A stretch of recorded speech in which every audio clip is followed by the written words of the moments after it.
நிகழும் மங்களகரமான குரோதி ஆண்டு ஜூன் மாதம் 15ஆம் தேதி சனிக்கிழமை அன்று உத்திரம் நட்சத்திரத்தில் நவமி திதியில் வரியான் நாமயோகத்தில் பாலவம் கரணத்தினில் மகத்தான ஆனி மாதம் பிறக்கிறது. சூரியன் மிதுனம் ராசியில் சஞ்சரிக்கும் மாதம் ஆனி மாதமாகும்.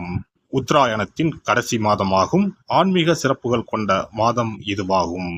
இம்மாத கிரகநிலைகள் என எடுத்துக்கொண்டால் மேசராசியில் செவ்வாய் பகவான் ஆட்சி பலத்துடன் உள்ளார். ரிஷபராசியில் குரு பகவானும், மிதுன ராசியில் சூரிய பகவானும், சுக்கிர பகவானும், புதன் பகவானும் இணைந்துள்ளனர். கன்னி ராசியில் கேது பகவானும், கும்பராசியில் சனி பகவானும், மீன ராசியில் ராகு பகவானும் உள்ளனர். இம்மாத கிரக பெயர்ச்சி என பார்த்தால் ஆனி மாதம் 15ஆம் தேதி மிதுன ராசியில் ஆட்சி பலம் பெற்ற புதன் பகவான் கடகராசிக்கு பயிற்சியாகிறார். ஆனி மாதம் 16ஆம் தேதி சனி பகவான் வக்கர பயிற்சி அடைகின்றார். ஆனி மாதம் 23ஆம் தேதி சுக்கிர பகவான் கடகராசிக்கும், ஆனி மாதம் 28ஆம் தேதி செவ்வாய் பகவான் மேசராசியில் இருந்து ரிஷபராசிக்கும் பயிற்சி அடைகின்றனர். இந்த கிரக அமைப்பினால் உங்கள் வாழ்வில் இம்மாதம் ஏற்படக்கூடிய மாற்றங்கள் என்னென்ன என்பதனையும், ஏதாவது அசுப பலன் ஏற்பட்டால் ராசிக்காரர்கள் செய்ய வேண்டிய பரிகாரம் என்ன என்பதனை பற்றியும் காண்போம். கும்பராசி அன்பர்களே, இந்த மாதம் அடுத்தவர்களால் இருந்து வந்த வீண் பிரச்சனைகள் அகலும். வாகனங்களில் செல்லும் போது கவனம் தேவை. பணிபுரியும் இடத்தில் ஆயுதங்களை கையாளும் போது கவனம் தேவை. சுப செலவு அதிகரிக்கும். மனதில் உற்சாகம் அதிகரிக்கும். எதிர்மறை எண்ணங்கள் மறைந்து நேர்மறை எண்ணங்கள் உருவாகும். எடுத்த முயற்சிகளில் இருந்து வந்த தாமத போக்கு மாறும். தொழில் வியாபாரத்தில் ஈடுபட்டு இருப்பவர்கள் சற்று விழிப்புடன் இருப்பது நல்லது. பொருட்களை வாடிக்கையாளர்களுக்கு அனுப்பும் போது கூடுதல் கவனம் செலுத்துவது நல்லது. எதிர்பார்த்த பணம் கைக்கு வர தாமதம் ஆகலாம். உத்தியோகத்தில் இருப்பவர்கள் அலைச்சலையும் வேலை பளுவையும் சந்திக்க நேரிடும். சிலருக்கு இடமாற்றம் உண்டாகலாம். மேலிடத்தினால் கொடுக்கப்பட்ட வேலைகளை சரிவர செய்து பாராட்டினை பெறுவீர்கள். பணி நிமித்தமாக பயணம் செல்ல வேண்டி இருக்கும். குடும்பத்தில் இருந்து வந்த கருத்து வேற்றுமை நீங்கும். வீண் வாக்குவாதங்கள் அகலும். கணவன் மனைவி ஒருவரை ஒருவர் அனுசரித்து செல்வீர்கள். சகோதரர்களுடன் கருத்து வேற்றுமை நீங்கும். உறவினர்கள் நண்பர்கள் அனைவரிடத்திலும் இருந்து வந்த கருத்து வேறுபாடுகள் அகலும். பெண்களை பொறுத்தவரை இம்மாதம் அடுத்தவர்களுக்கு உதவிகள் செய்யும் போது கவனமாக இருப்பது நல்லது. செலவுகள் அதிகரிக்கும். வீண் கவலை உண்டாகலாம். அரசியல்வாதிகளை பொறுத்தவரை பதவிகள் தேடி வரப் போகிறது. செய்கின்ற காரியங்களில் சிறு தடைகள் ஏற்பட்டாலும் முடிவு சாதகமாகவே அமையும். கலைத்துறையினர் புதிய ஒப்பந்தங்களை பெறுவதற்கு தீவிர முயற்சிகளை மேற்கொள்ள வேண்டியிருக்கும். ஆனாலும் உங்கள் சுய கௌரவத்திற்கு பங்கம் ஏற்படாது. சக கலைஞர்களின் உதவியால் உங்களின் திறமைகளை வளர்த்துக் கொள்வீர்கள். மாணவர்கள் கல்வி பற்றிய கவலையை தவிர்த்து கூடுதல் கவனத்துடன் படிப்பது நல்லது. வீண் அலைச்சல் இருக்கும். நட்சத்திர பலன்கள். அவிட்டம் நட்சத்திரம். இந்த மாதம் தொழில் வியாபாரம் பற்றிய கவலை உண்டாகும். பழைய பாக்கிகள் வசூலிப்பதில் வேகம் காட்டுவீர்கள். ஆர்டர்கள் கிடைப்பதில் தாமதம் உண்டாகும். முயற்சிகளுக்கு தகுந்த லாபம் கிடைக்கும். கொடுக்கல் வாங்கலில் இருந்த சிரமங்கள் குறையும். சிற்சில தடைகள் ஏற்பட்டாலும் அனைத்து செயல்களிலும் வெற்றி பெறுவீர்கள். சதயம் நட்சத்திரம். இந்த மாதம் வாடிக்கையாளர்களை கவர புதிய திட்டங்களை தீட்டுவீர்கள். வியாபாரத்தை விரிவுபடுத்தினாலும் கடன் சுமை அதிகரிக்காமல் பார்த்து கொள்ளவும். கூட்டாளிகளிடம் விட்டு கொடுத்து நடந்து கொள்ளவும். உத்தியோகத்தில் இருப்பவர்கள் கூடுதலான பணிகளை கவனிக்க வேண்டி இருக்கும். புரட்டாதி நட்சத்திரம். இந்த மாதம் வேலை மாறுதல் உண்டாகும். அதிகார பதவிகளில் இருப்பவர்களுக்கு சாதனைகள் செய்ய சிறந்த காலகட்டம் இதுவாகும். பணத்தை பாதுகாப்பது சம்பந்தப்பட்ட வேலைகளில் இருப்பவர்கள் கவனமுடன் இருக்கவும். உயர் அதிகாரிகளிடம் சுமூகமான உறவை வைத்துக் கொள்ளுங்கள். சனிக்கிழமை அன்று எல் சாதம் சனி பகவானுக்கு நைவேத்தியம் செய்து காகத்திற்கு வைக்க கஷ்டங்கள் குறையும். உடல் ஆரோக்கியம் உண்டாகும். சிறப்பு தொகுப்பு.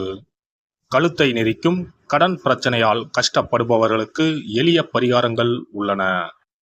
ருண ரோக சத்ரு இந்த மூன்றுமே மனிதர்களை வெல்லக்கொள்ளும்.